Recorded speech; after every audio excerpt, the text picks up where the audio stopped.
Hey, what's up? It's Joe, and welcome to my Freestyle Friday for December 13th. So, I don't know what's in the air for the last few weeks, but I've been fielding a lot of questions about how to build a personal brand. So, I can take maybe a couple guesses as what's going on. I think it's no secret the job market, especially if you're in tech and data, it's very turbulent. I think there's a lot of uncertainty. I hear this being expressed from all kinds of people, whether we're talking individual contributors, very experienced people who have been in the industry for decades, even C-level execs who I talk to, right? I get this overwhelming impression that nobody feels safe in their employment right now for a variety of reasons. And couple this with rumors of you know big tech companies that I won't name, probably going to be doing layoffs again early next year, and on and on and on. And you look at how the tech and data sector has been, and IT sector more broadly has been sort of decimated with jobs in the last year, 2 years, 3 years, whatever. And yeah, it makes a lot of sense why people would be interested in maybe taking their their brand and their career into their own hands. I think the notion that the company is going to look out for you and have your best interest in mind, that's long gone. If you're one of these people that believes that your resume is the only thing you need to get your next job, you're an absolute fool. I know a lot of people with great resumes who are having the most difficult time in the world finding work. Uh, you know, so a lot of you can have a great resume. I think that's terrific. A lot of success does come down to coupling a great resume with visibility, with maybe having a strong network, having a strong brand, which I think these two things are related to each other. But again, I think just relying on you working at company X, Y, or Z, or having these titles. But if your network is anemic, if your brand isn't known, if you're not known, you're competing against a lot of people. And I wish you the best of luck, but it's a gnarly environment out there right now. I'm glad I'm not looking for work. I mean, I was talking to somebody the other day. I said, yeah, it sounds like this brutal market. And she's like, brutal is not even the word to describe it. This poor girl I used to work with, I mean, she's been looking for work for well over a year now, and just faced another rejection this week, and I felt really bad. I think her husband also got laid off, and they got a kid, and I don't know what they do. It's tough. I feel for her and her family, and this is not uncommon. This is increasingly common in a lot of places with a lot of people. So again, I think the notion that I think there was this old school notion that you could just sort of work your way up the ladder, get recognized for your hard work and dedication, and you'll make your way to the top, or make your way to a great, comfortable job. Again, if you believe that these days in 2024, 2025, you're an absolute fool. And I hate to say it, but you deserve what comes to you. Take steps to build your network, take steps to build your brand. I keep emphasizing this. The people I see who are able to land jobs, it's because they've been working at it. They've been working at being visible. They've been working at finding a job while they have one, and so on and so forth. But all too often, what I see is people wait until something catastrophic happens, like a job loss, and then they, it's a cold slap in the face with reality, right? You realize, you probably should have been doing this stuff all along. So again, not trying to guilt trip anybody, but that's just a reality that I see over and over again. For whatever reason, people ask me a lot for career advice. That's kind of why this podcast has sort of turned into pseudo career advice and has nothing to do with engineering at all. But as an aside, I think part of that is because I spend a lot of my time making content and putting that out, technical content in other areas. But this podcast, I think, is reserved for just rants and hopefully good advice too, right? I think, especially as we go into 2025, it's who knows what happens with the business climate. I got a new president coming in. I think there's a lot that's TBD. I think by any estimate, if the U.S. federal government's going to be gutted the way some people are expecting, there's going to be a lot of people looking for work, a lot more people than there are now. So now's the time to start building your brand if you're going to be doing it. And again, this is more of a US centric discussion, but I think this advice applies globally as well, because everywhere I've been in the world, it's sort of the same thing. The economies aren't doing great. Companies are cutting back on costs being people, costs being things that companies are choosing not to spend money on anymore, right? So anyway, that's sort of the scope of it. But anyway, let's get into it. What is a personal brand? I think this is a bit opaque, and I think that there's many versions of this. To me, having a personal brand means that people can identify with who you are and what you're about, and you're also making an effort to cultivate something that's uniquely your own, right, in a public setting. I could also make an argument that a personal brand is something you have whether you cultivate it or not. So I would say just read into that what you will. I know a lot of people who have, brands, aka reputation attached to them that they weren't trying to foster, weren't intentionally trying to cultivate, but they have a brand, they have a reputation. But that it's what do people perceive you as being? I think is what the brand is, right? I mean, it's just no different than a consumer a product like Coke or Apple or something, right? It's just, what does it stand for, and what do you stand for? What do you stand for in private? What do you stand for in public? To me, a strong personal brand is one of these things where what you stand for in private and what you stand for publicly, these are one and the same things, right? This goes back to the notion of authenticity, which is a very overused term at this point, but still highly relevant in this discussion. People can tell if you're faking it. People can tell if you're lying. So just be yourself, be authentic, right? And I think that shows through in your personal brand. I think everybody has a personal brand. It's as unique as fingerprints. So I was talking about this the other day in data therapy, where we were, I said each and every person on this call has a personal brand that they could cultivate and hopefully get more visibility with. But the visibility part is something where I think people have varying degrees of excitement or reluctance about this, and that's perfectly fine. Because in this day and age, the personal brand is quite often associated with having a strong social media presence. I don't think this is. I personally don't conflate these things, right? Personal brand has become very much attached to being a social media influencer, right? I've been called an influencer. I've been called a thought leader. I don't consider myself to be either of these things. I reluctantly accept these titles as they're given to me, but I don't think that I'm an influencer in the modern sense, right? I'm not, doing quote influencer type of things, making short pithy videos and that kind of stuff. And maybe I do it my own way, just kind of old man screaming at the sky rants on LinkedIn and social media. I mean, I plan to do a lot more video next year. Going forward, I think it's a great medium, but I'll do it on my own terms. I'll do it in my own way. I'm not trying to copy what every other influencer does. And I think that's an important point for a personal brand. You can't just go copy, whatever the archetype is you think that a personal brand is. Like, it only comes across when it's uniquely your own, right? But the important thing is, no matter what, your biggest enemy when you have no visibility, your biggest enemy is obscurity. So how do you get out of this trap of obscurity that I think most people fall into? I even see this with very accomplished C-level executives. They're maybe popular within their company, but nobody outside the company knows who they are.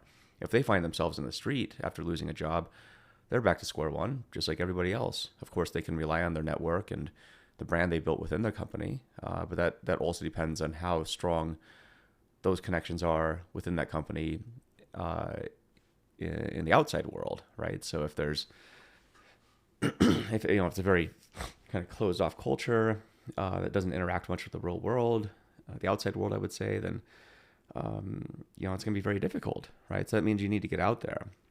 It could be as simple as going to meetups. It could be as simple as getting involved in your local community. I mean, that's how I got started. I wasn't big on social media for a long time, and I'm still pretty reluctant about being, big on social media, but I don't think I am, compared to a lot of people. But your local community is as good a place to start as any, right? Go to meetups, start meetups, speak at meetups, get to know people. Don't be cheesy with your networking, right? Be yourself. Offer something of value. I think this goes without saying. I posted something on LinkedIn last night about building a brand, just kind of addressing what I'm addressing now. And I think that some people chimed in, I think, with some great advice on adding value to the conversation. But to me, that should be like tautological, right? It should always be true that you're adding value. And that got me thinking, actually, kind of as an aside, of like, I'm trying to think of anyone who's been influential who intentionally tries to subtract value from other people. I'm sure they're out there, but it's like, yeah, maybe they do, right? But one person's detractor is another person's supporter, right? That's kind of the world we're in right now, especially when everything's very polarized. And that's just it too. I mean, I would use the polarization in the world to your advantage, right? You don't have to be all things to all people. You just need to appeal to your tribe of people that you'll eventually find. But gone are the days when you have to be put on a face for everybody. You put on the face for the people that find what you're doing valuable, find what you're doing worth their time and attention, which is the scarcest thing in this world right now, right? Everything's very polarized. We're all sort of in our micro or nano bubbles at this point. And you just need to find those people and appeal to those people who find what you're doing valuable, who are kind of picking up what you're putting down, so to speak. So you could take a number of angles. Like I said, you can get involved in your local community. I actually think interpersonal, kind of in-person stuff is going to be way more important now that the world's going to be flooded with AI slop, as they call it. So that's one aspect of it. Social media is obviously another one, and that's a great one. I think if you're on, so I prefer LinkedIn. I started on Blue Sky recently. I think it's a good community. I don't personally want to be involved in, I would say, more toxic areas where there's just a lot of vitriol, right? So that's why I stay off X. I got off X like 2016 after the election. Facebook's the same. I think Facebook's kind of a dead horse. I have an Instagram account, but it's not that, I mainly just post stories. I don't even post pictures. But, and most of my pictures, my stories have nothing to do with data, right? It's just more kind of my personal life. If you want to follow me there, go for it. But I think that's part of my brand is just, it doesn't have to be always about business, right? It can just be me, I don't know, dorking out, DJing, or going out hiking with my dog, or hang out with my family or whatever. So I think that's part of the, quote, brand as well. But it's just me being myself, right? There's no, as I tell people, for me, there's no differentiation between who I am in person and who I am publicly. What you see is what you get. And this is what I see with the most successful, people who are out there with strong personal brands, right? A good friend of mine is Zach Wilson. He's got a very strong personal brand, and I know Zach well, and what you see is what you get. There's no differentiation between Zach in person and Zach online. So I respect that about him. He's out there doing his thing. People like it. Some people don't. That's how it is. But he's out there being himself, right? And I think that's what makes it work for him. If I tried doing what Zach does, it would just look ridiculous, right? And vice versa, right? So everyone has their own voice. And I see this as countless people with strong brands. If you look at somebody like Andrew Ng, for example, right? He's got almost 2 million followers on LinkedIn, and I don't even know how many on other social media, but, by any definition, very strong personal brand. But, for him, it's about just being a kind of a, whatever Andrew represents, right? A highly competent, compassionate educator, and very, highly respected person in the field of AI and machine learning. But if you look at the people with strong personal brands, none of this happened overnight. And I think that's the one thing I got to emphasize is you got to be patient in building your brand. Because in a lot of cases, you won't even know what it is. It took me forever to figure out what mine is. I think for me, part of my personal brand is being kind of a no bullshit, just straight to the point person, right? Whether it's the field of data, whether it's whatever I do. I mean, that's always been how I've been. And to me, that works. If I tried to be, this highly polished, like kind of corporate type of person, that wouldn't land. And you all recognize that immediately, and you all think it's phony, right? And so part of my brand too, if I show up to a talk, I'm typically dressed, quote, down, right? Jeans, t-shirt, because that's who I am. Very rarely will I be, quote, dressed up, right? If I have to go speak at a government function, sure. But, for the most part, I'm, even down to who I am. I wear clothes that I want to wear. I wear clothes that make me, just, I think comfortable and that's who I am. Right. I mean, I don't, I own a suit jacket. I rarely wear it, but that's who I am. Right. Then you are who you are. If you want to wear suits all day, go for it. I think that's awesome. Right. But again, part of it is just a big part of brand is just being yourself. And I think just getting out there with some sort of message. You don't have to be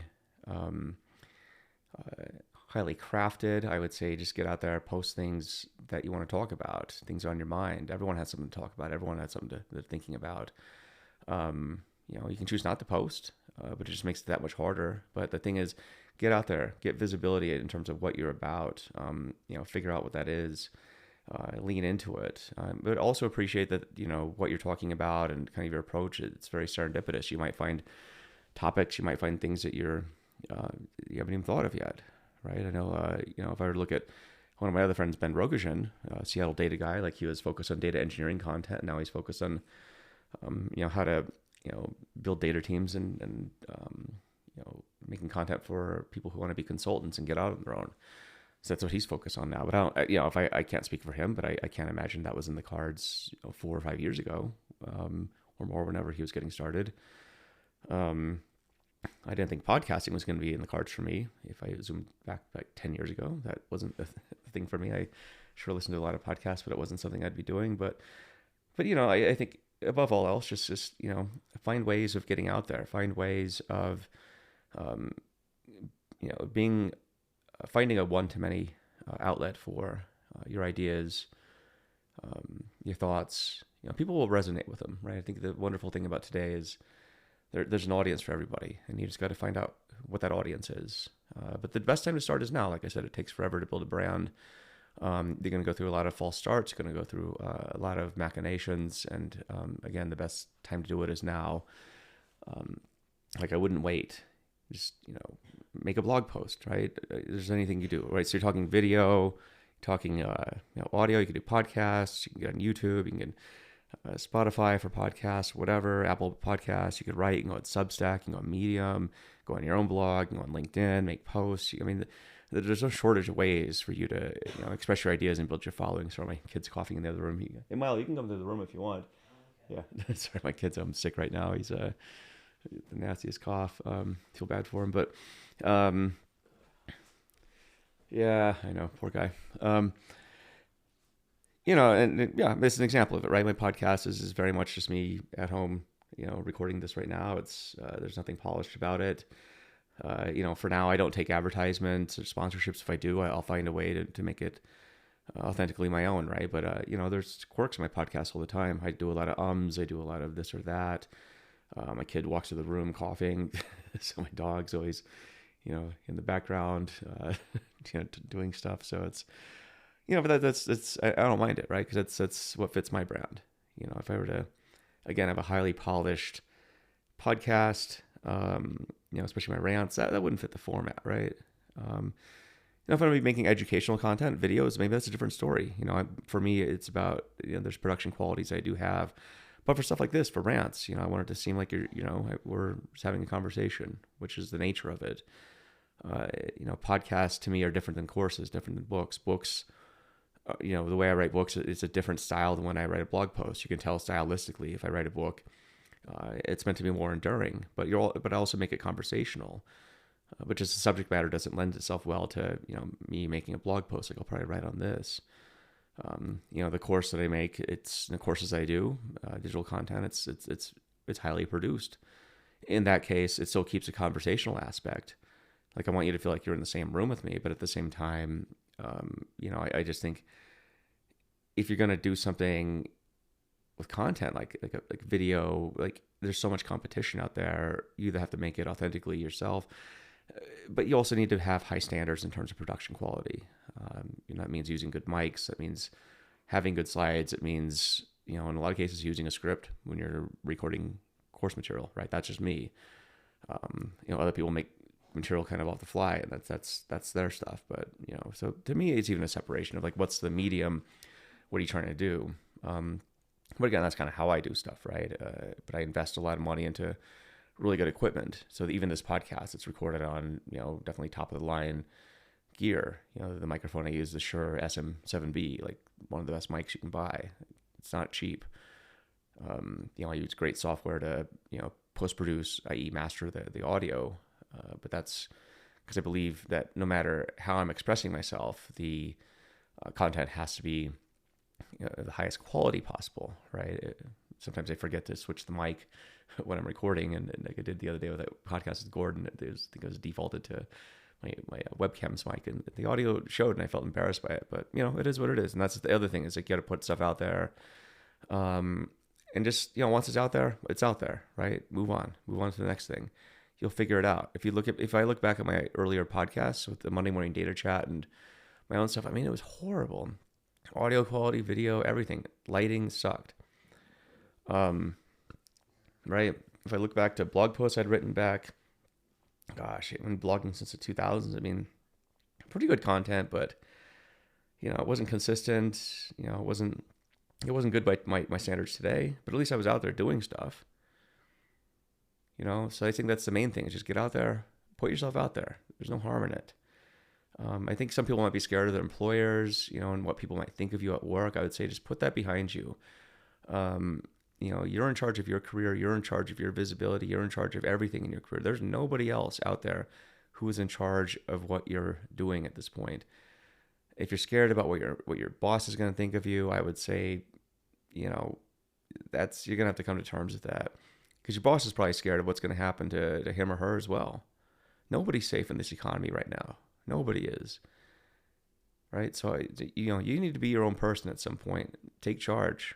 Build your brand, build your content. If you don't, and you find yourself out again, without a job, without opportunities, I think at some point you got to look in the mirror and understand, what you could have been doing. But don't beat yourself up. So I'd say start today. Again, if your boss has problems with it, it is what it is. The people I know and who are out there doing stuff, and these are people that, and some of them are very high up at some of the biggest companies you'll know. But I think they're even putting boundaries in place where it's like, no, my employer isn't going to have control over the things that I do, right? And if you have a problem with it, then I guess do something about it. But the thing is, in this job market right now, the employer's going to do something about it anyway. They're probably, I won't say anything more to scare people, but yeah, I mean, it is what it is. The only person in charge of your career who's going to, help you build a personal brand, who's going to help you get out of that bubble of obscurity is you. At the end of the day, you're the one who's going to do that. Nobody else cares. Everyone's looking out for themselves. So again, hopefully this is helpful, right? I mean, this kind of falls in line with the other podcasts I've been doing, about networking, about, I even did one called Obscurity is the Enemy, right?